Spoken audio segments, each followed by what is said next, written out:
Monkey Circus, parentheses, Trapezemonkey, asks, which story took the longest to clean up?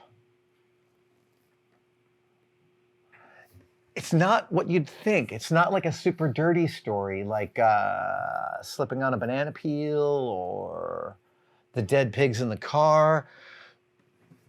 It's no, it's Waterslide Wipeout. Yeah, Waterslide Wipeout was like easily 2+ full days of wrapping out for our entire crew, which was significant. So Waterslide Wipeout was one of the first myths we ever did from a viral video. And the viral video showed a person sliding down a slide, leaving the curve at the end of this slide and flying like 100 feet through the air and landing in a kiddie pool. And everyone sent us this story back in the day. Oh, you should try this story. And again, this was the first viral video story. It was a brand new sort of format or idea for stuff we could test. When we began the show, we didn't have Twitter. We didn't have YouTube. This was like a GIF, I think, at that point. Yeah, hard G. And everyone sent the story, and I was like, you want to kill us? None, we're not going to try that. We're going to try sliding on a slide, flying 100 feet through the air to land in a kiddie pool. And then I started to think about it. I was like, okay, wait a minute. Let's see. What is the question that this brings up? The question is, if you set up a slide correctly and you have a person on that slide of a known weight, can you predict where they're going to land? The safety of this story depends upon that prediction being correct. So that's a testable phenomena. We just need a way to test it in which a no answer doesn't kill the test subject. And that's when I thought about Pit 232, which is a quarry lake up in Ione in Gold Country, where we blew up all the things we blew up on the water. So Jamie and I built a 200-foot long water slide, just one of my favorite builds. And we slid down it a bunch.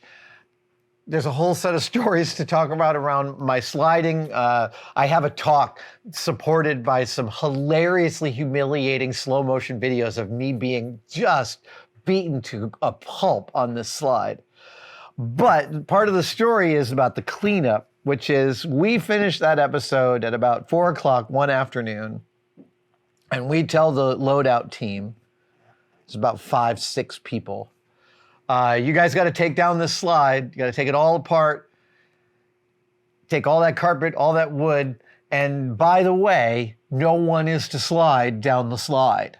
We had actually talked to our insurance company and we explained to our staff, anybody slides down this slide and gets hurt, you will not be covered by workman's comp.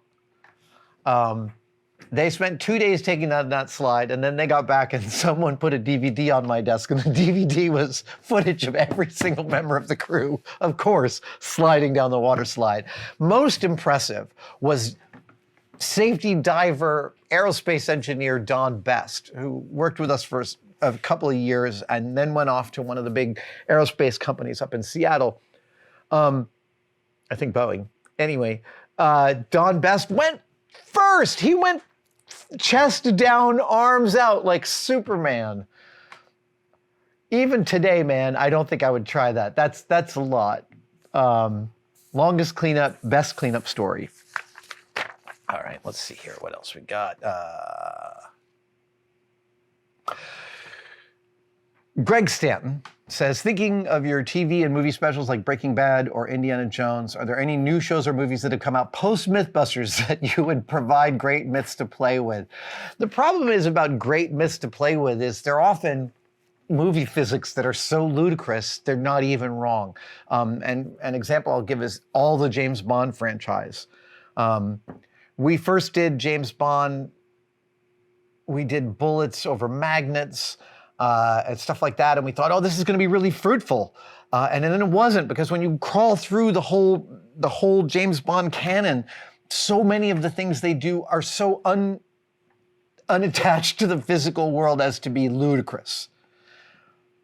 So that's usually what you get when you test stuff. So there are some movie franchises I've written down that we probably would have tested stories from. Resident Evil, Final Destination.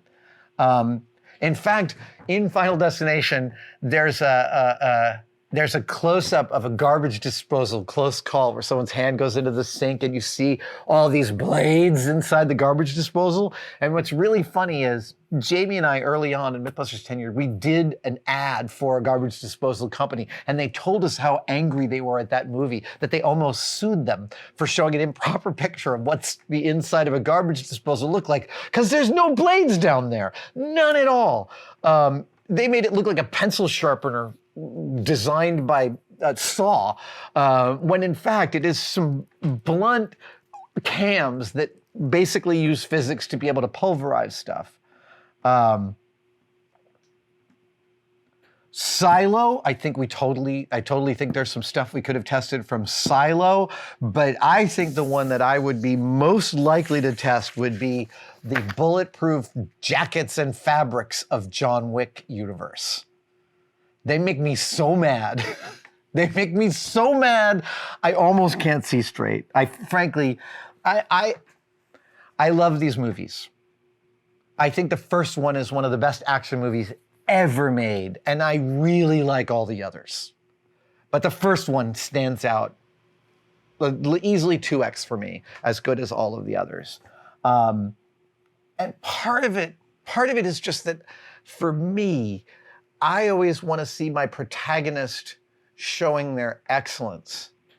And I feel like the first John Wick movie shows Keanu is showing John Wick reawakening the thing that he is excellent at, and then succeeding at being excellent at that.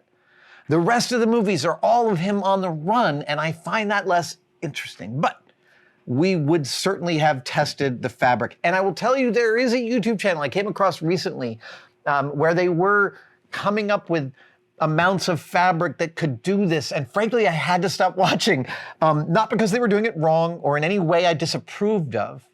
It's just that I have so many specific thoughts about how to produce that kind of segment that I literally couldn't watch somebody else's production of it. I was just like, nah. Because there's so much fun to really test around this. And they probably did a fantastic job at it. I'm just like, I'm too wrapped up in a movie that I love, testing a thing that I would think would be interesting and yield potentially some very interesting results. What is bulletproof was some of the most fun engineering that Jamie or I got to do. I think he would say that very same thing. But yeah, John Wick. Thank you for watching that video. Are you as sick of the tosses to membership as I am? Good, because here's a brand new one that I recorded today, and it's nice and short. There are 3 tiers to tested membership, and they all offer awesome stuff. Find out about it by clicking the join link below. We'll see you there.